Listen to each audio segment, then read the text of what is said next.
Welcome back to the continued part of biodiversity and conservation.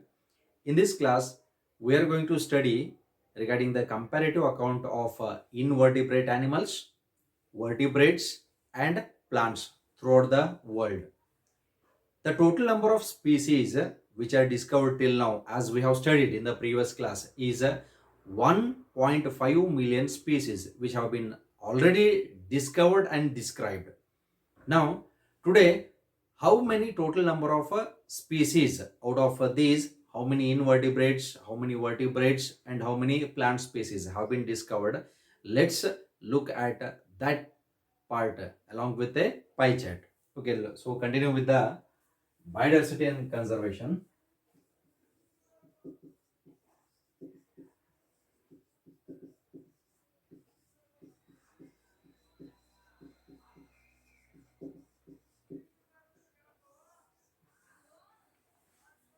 As we know, lot many species are present in the nature. Majority of the species, before they are discovered, most of them will disappear. So that is a loss to the biodiversity also. Before they are discovered, they may diminish also. Now let's look at different types of the species. Okay. Now if we look at the invertebrates,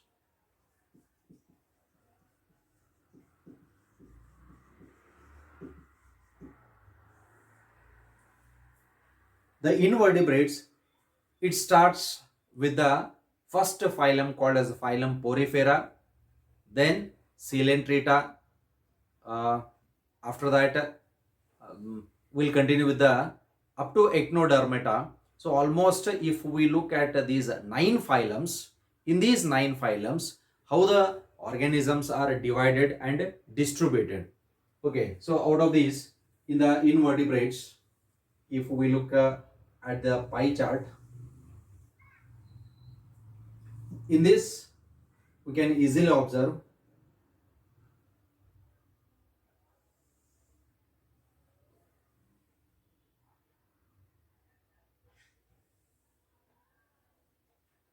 regarding various types of the species.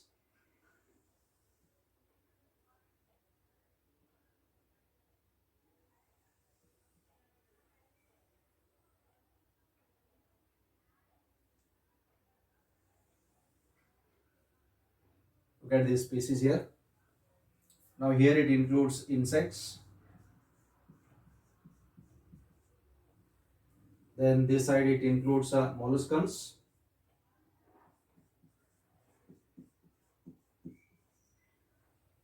And these are crustaceans.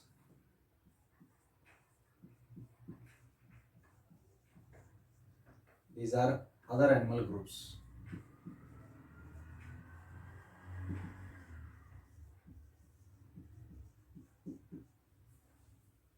Okay, look at these species of invertebrates. In the invertebrates, if we look at the total number of species, maximum are insects. Generally what we say is 70% of the total animal kingdom consists of insects. So 70% of the total animal kingdom, including vertebrates and invertebrates, it consists majority of the insects.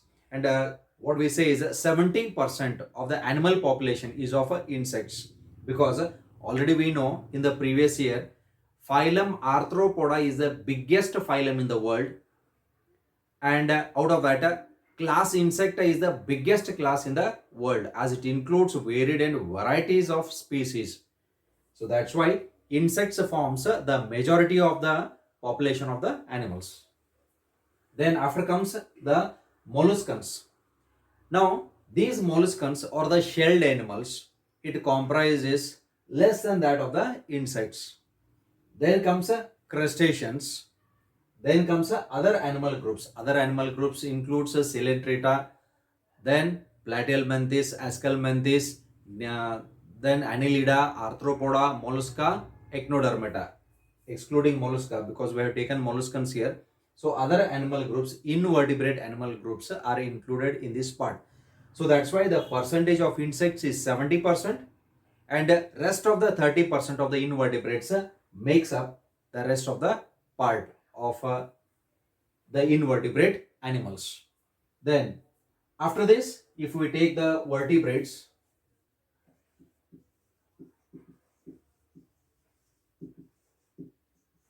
in this vertebrates, if we look at this chart,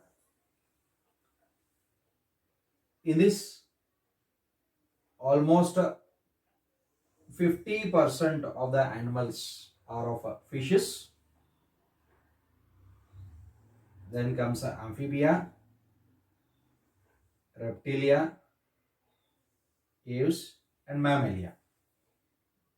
These are fishes, amphibians,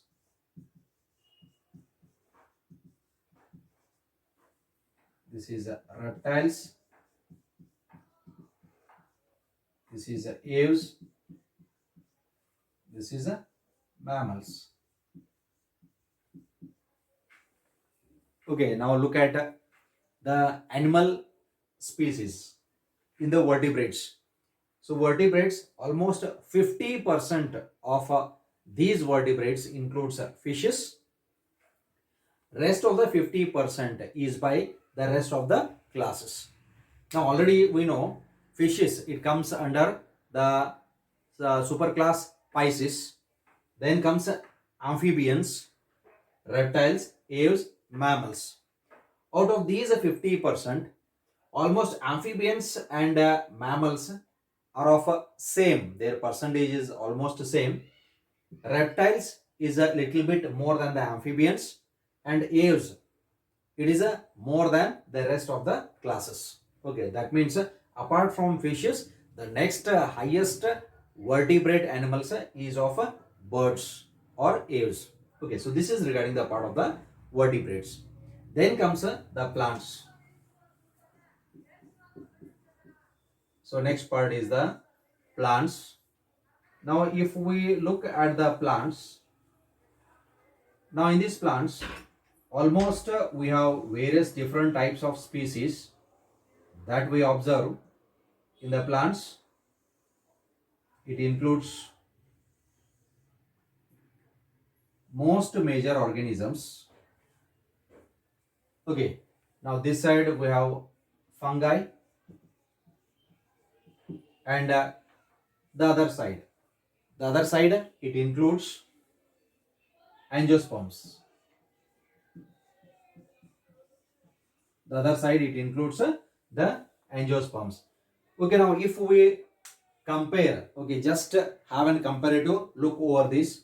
Invertebrates, look at the pie chart of the invertebrates, look at the pie chart of the vertebrates, look at the plants. So fungi are more. Then apart from that, we have mosses,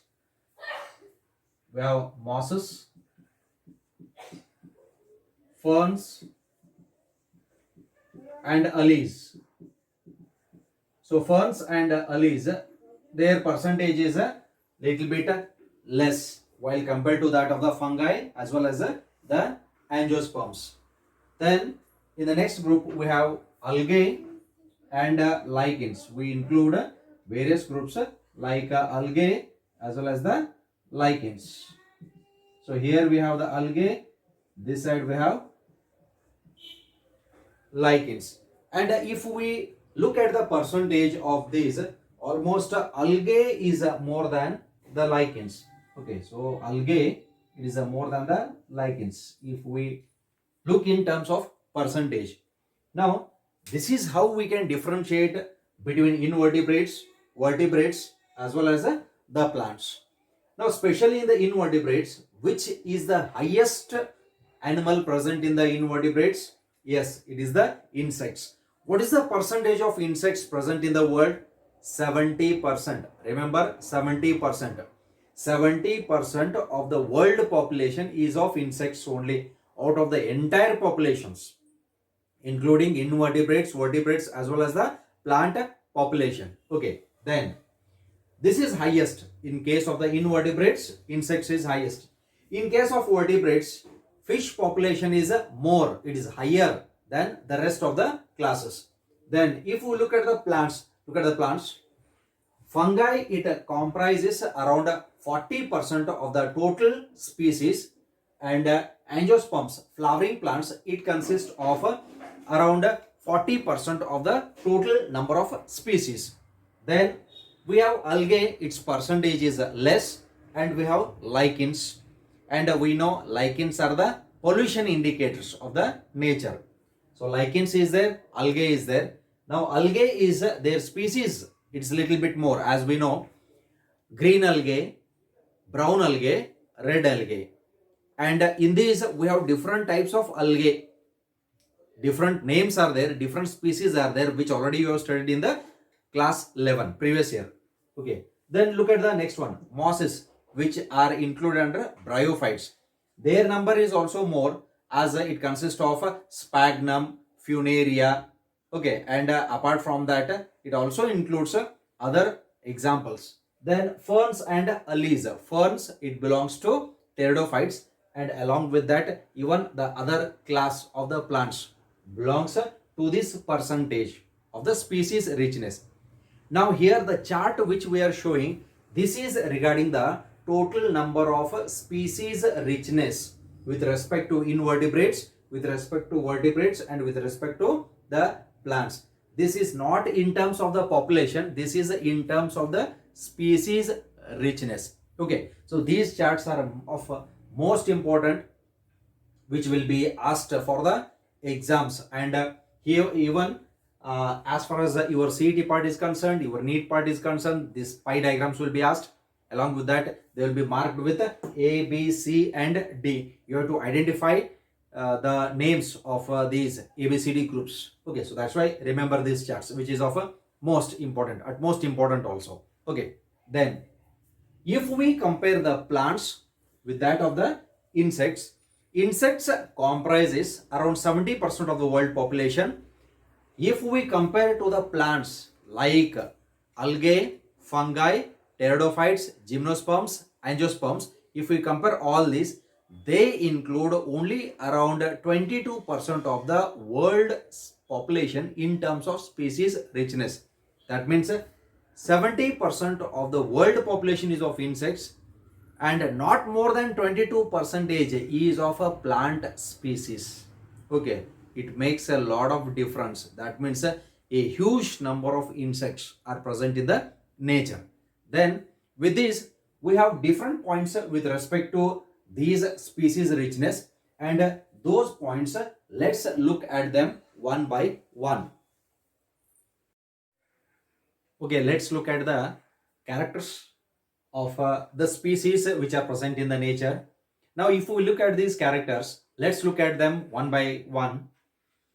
The first one is more than 70% of the species recorded are animals, while plants, including all these algae, bryophytes, fungi, gymnosperms and angiosperms, comprise no more than 22% of the total. Now look at the species richness here. Now if we look at these, 70% of the species recorded are animals. So 70% of the species which are recorded throughout the geographical area are animal species. Then while plants, so plants includes algae, bryophytes, fungi, gymnosperms, angiosperms. So they comprise no more than, that means not more than, even 22% of the total species that are discovered till now. Okay, so this is the first character that is observed based on the field studies. The next one, among animals. Okay, what we say, 70% of the animals. So among animals, insects are the most species rich taxonomic group, making up more than 70% of the total. This is at most important. Look at this point here, look at the character here. Among animals, so among the animals, insects are the most abundant species. Okay, as in the previous class we have studied that there are more than 3 lakh species of beetles which are discovered throughout the geographical area. Then insects, they are very amazing, varied and variety of insects are there. Okay, so that's why their population accounts 70% of the total. That means in the animal kingdom only, including vertebrates as well as invertebrates, 70% of the animal population is of insects. So that's why, that means out of every 10 animals, look at this. Suppose if we place 10 animals, both vertebrates as well as invertebrates together, out of 10 animals, how many are insects? Yes, 7 are insects. Look at this. Okay, that's why we say this is the species richness and this is the biodiversity. Okay, that means out of every 10 animals, out of the animals, if we arrange the animals, suppose 10 animals are there, all the animal groups from porifera till the mammalia, out of the 10, first 7 are insects, rest of the 3 are the remaining group animals. That means they are the major organisms of the animal kingdom. Then it should be noted that these estimates do not give any figure for prokaryotes. This is important. Look at this. Now the organisms which we have discovered till now the prokaryotes are not included in this, because as the prokaryotes includes unicellular organisms without the nucleus and cell wall and cytoplasm differentiation is not there. These prokaryotes, their number is abundant, and still we are not aware how many prokaryotes are present in the world. Though we have discovered a lot many species of these prokaryotes, but we are not aware still how many bacteria are present in the world. So that's why it should be noted that these estimates, that means what is the estimation of the total species which are discovered? 1.5 million species according to IUCN 2004. This is not the recent study, because the recent study includes more than 1.7 to 1.8 million species which are discovered. Okay, that's why the discovery goes on changing. If we discover few organisms today, that will be added for the total number of species which are already discovered, described and named. Okay, so prokaryotes are not included because we are not sure still how many prokaryotes are there. Okay, then although India has only 2.4% of the world's land area, look at this. India has only 2.4% of the world's land area. If we compare throughout the world, India includes, what is the percentage? Only 2.4% of the land area in terms of land out of 100%. If we take the globe out of 100%, India includes only 2.4% of the world's land area in terms of the area, land. Then its shares of the global species diversity is an impressive 8.1%. This is most important. Look at the area, look at the species richness. Area is only 2.4%, but look at the species richness. The species richness that it consists is an attractive and impressive 8.1%. Though land area is very small, but the percentage of species richness, don't think of population. You are thinking about the population of India as it is 130 crores. No, it's not like that. We are not talking about the population. Though the human population is 130 crores, but species richness is only 1, because we are Homo sapiens. That's why number does not count here. Different species are counted in the species richness. Land area is 2.4% and it comprises around 8.1% of species richness. This is why makes India a rich country in terms of species.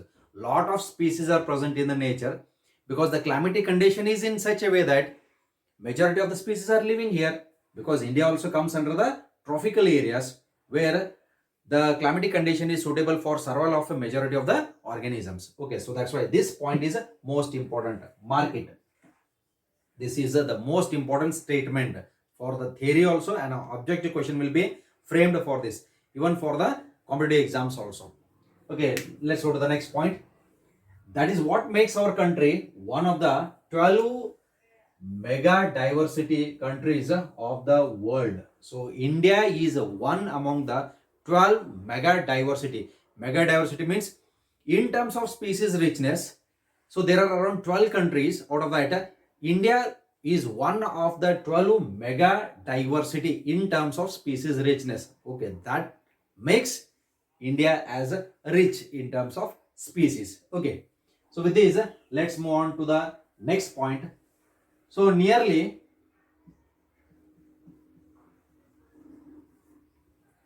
45,000 species of plants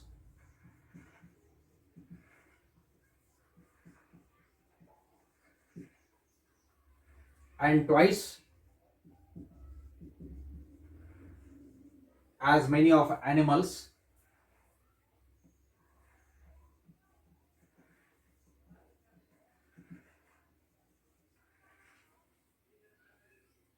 have been recorded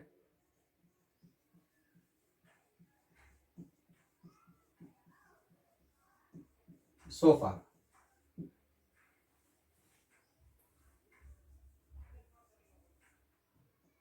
From India.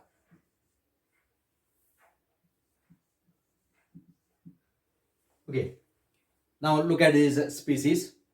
Nearly 45,000 species of plants and twice as many of animals have been recorded from India. That means India has more animal species while compared to the plant species. Look at the plant species, 45,000 species of plants. That's why we find different types of plants which are present in the Himalayan regions also. The plants which are found in the Himalayan regions are not found in our state also. You can have a comparative account of it. And the species which grow in India may not grow in other countries. Like the mango plants, mangoes will grow in India. They won't grow in Canada, Switzerland or any other parts of the world. Okay, because the climatic condition is suitable here. So that's why 45,000 species of plants and as twice many of animals have been recorded till now so far in India. Okay, then that's why our country is rich in terms of the species. The question comes, how many living species are discovered and described? Okay, so by looking at these species number, we come across a question that how many living species are actually there waiting to be discovered and named. And these species, how many are still waiting? Though we have lot many species, but still many species are yet to be discovered. As we know, every year around 1,500 new species are discovered throughout the globe. They are added to the presently discovered species, and hence the number is increasing in terms of species richness of the world's biodiversity.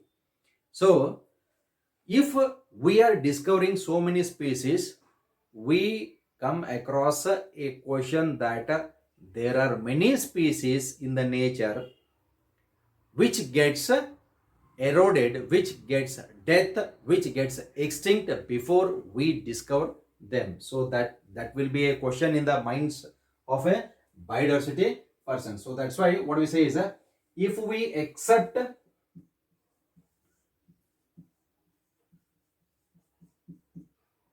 maize, May, he is a ecologist, he is an environment biologist, he is a biodiversity person. Robert May, okay, not the month May, Robert May. So if we accept May's global estimate,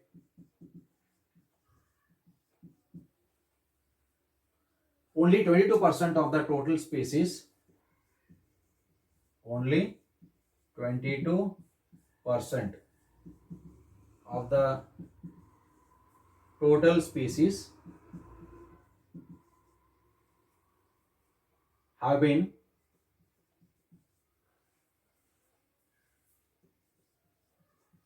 recorded so far.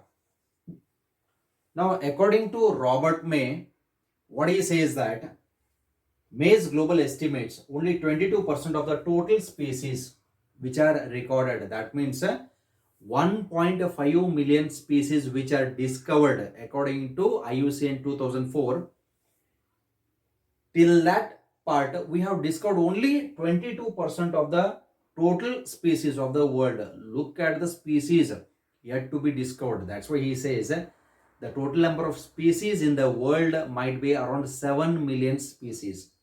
So that's why they are waiting to be discovered. So this is regarding the May's estimates, as he estimates around only 22% of the total species have been recorded so far. Now, if we apply this, then the total number of species, the diversity, their numbers, let's look at their numbers.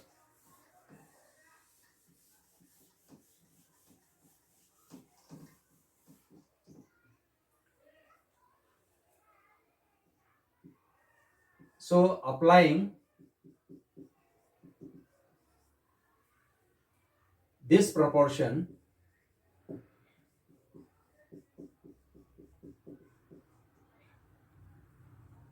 to India's diversity,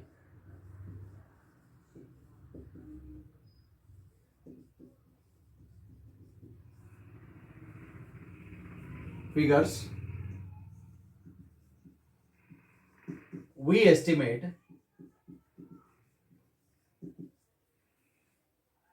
that there are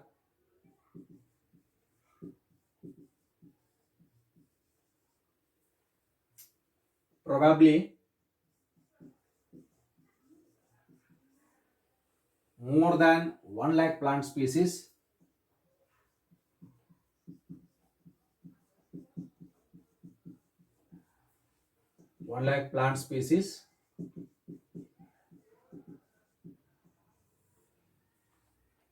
and more than 3 lakh animal species,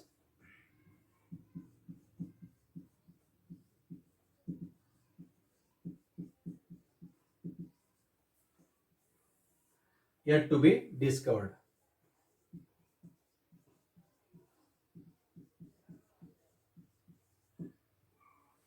Okay, this is according to Robert May. So if we apply that proportion, that means 22% of the population has been discovered. The rest of the population, species, not population, species has to be discovered. If we apply that, so India's diversity figure, we estimate that there are probably more than 1 lakh plant species. That means still out of these 45,000 discovered plants, more than 1 lakh plant species are yet to be discovered. Then 3 lakh animal species. So look at their number. It's not a small number. It's a huge number.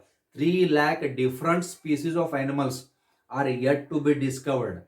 So that's why what we'll be saying is you have a lot of time to discover the species, but the thing is time is very short, because before you discover they may become extinct. So that's why that becomes one of the drawback in the discovery of the species. Okay, so in the part of biodiversity, so this is regarding the species richness in India. Then what we realize by this, we realize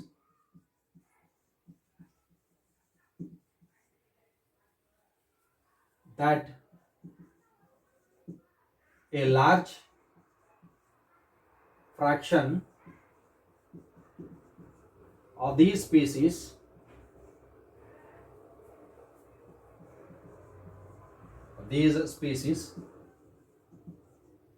face threat of becoming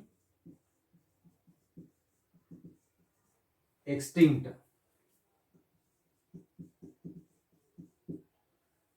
Okay, before they are discovered.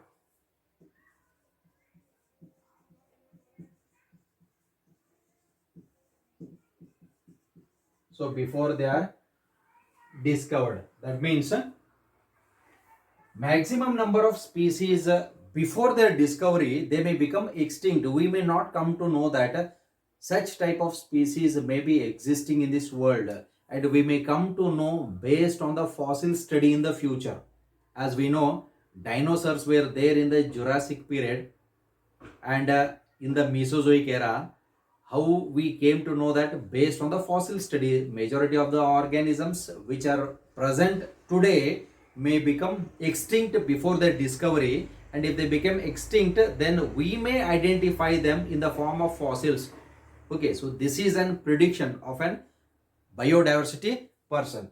So that's why the species which we are discovering, many people say that we are discovering at a slower rate. So that's why what we say is nature's biological library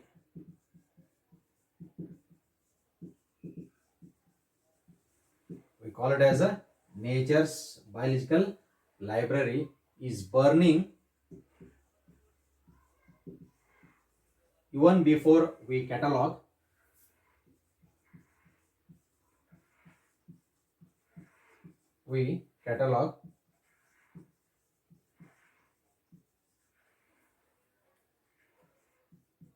the titles of all the books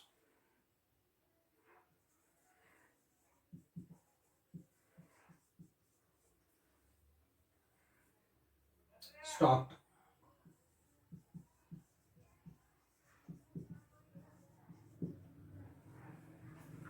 So because of these only, what we say is nature's biological library is burning before we discover them.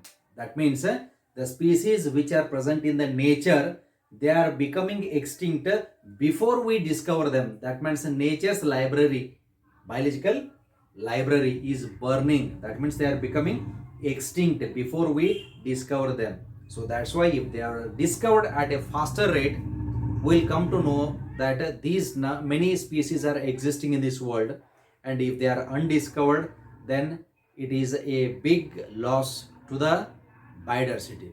Okay, so with this, the next part is regarding the patterns of biodiversity, which includes latitudinal as well as altitudinal gradient.